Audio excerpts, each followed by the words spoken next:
Lauren Boebert's office, which yes, she has an office.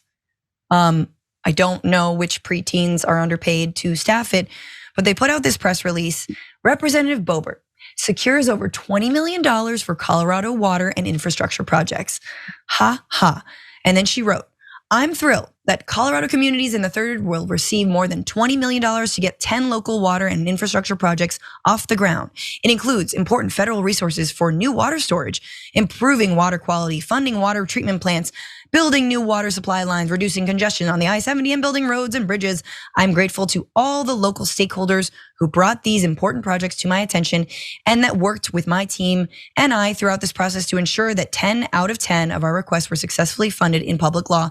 Can't wait for the ribbon cutting and to see these priorities come to fruition.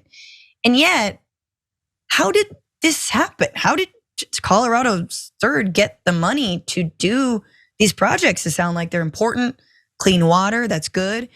It was from a spending bill, a federal spending bill that actually Lauren Boebert didn't vote for.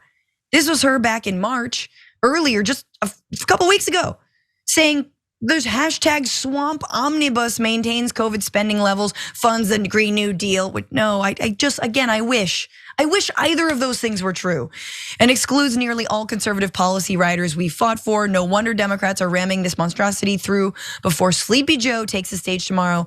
That's, I guess, the State of the Union. The real question is, why are Republicans letting them know we're better than this?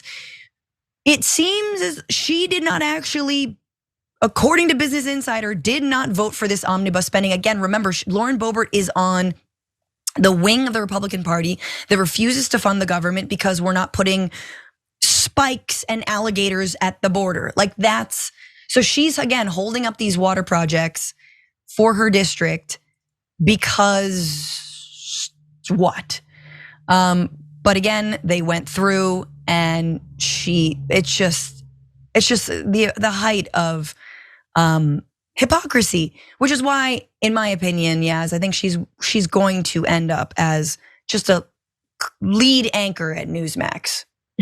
Yeah, I mean, if there's one thing she's good at, it's spinning the truth. So this came out when it was reported, because this is something that she voted against, and then she was very quick to take credit for it on Twitter or X, and now she's doing it again. And this is a really interesting way of operating, right? And the Republicans do it a lot. We see it, especially Jim Jordan is particularly good at this, where they just really don't do anything for their constituents. They don't pass bills. They don't actually support anything helpful for their constituents.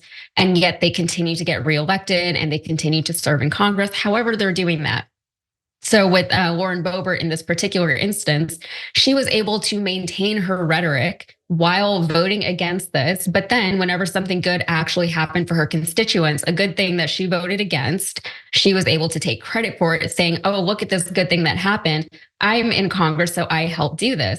Yeah. And she knows that a lot of the people who vote for her or would vote for her probably aren't going to dig too deeply into what actually happened and how responsible she was and actually how much she fought against this thing for her people. So, I guess it's kind of a win-win for her, but it's very easy to look at that paper trail and see that she didn't actually do anything here.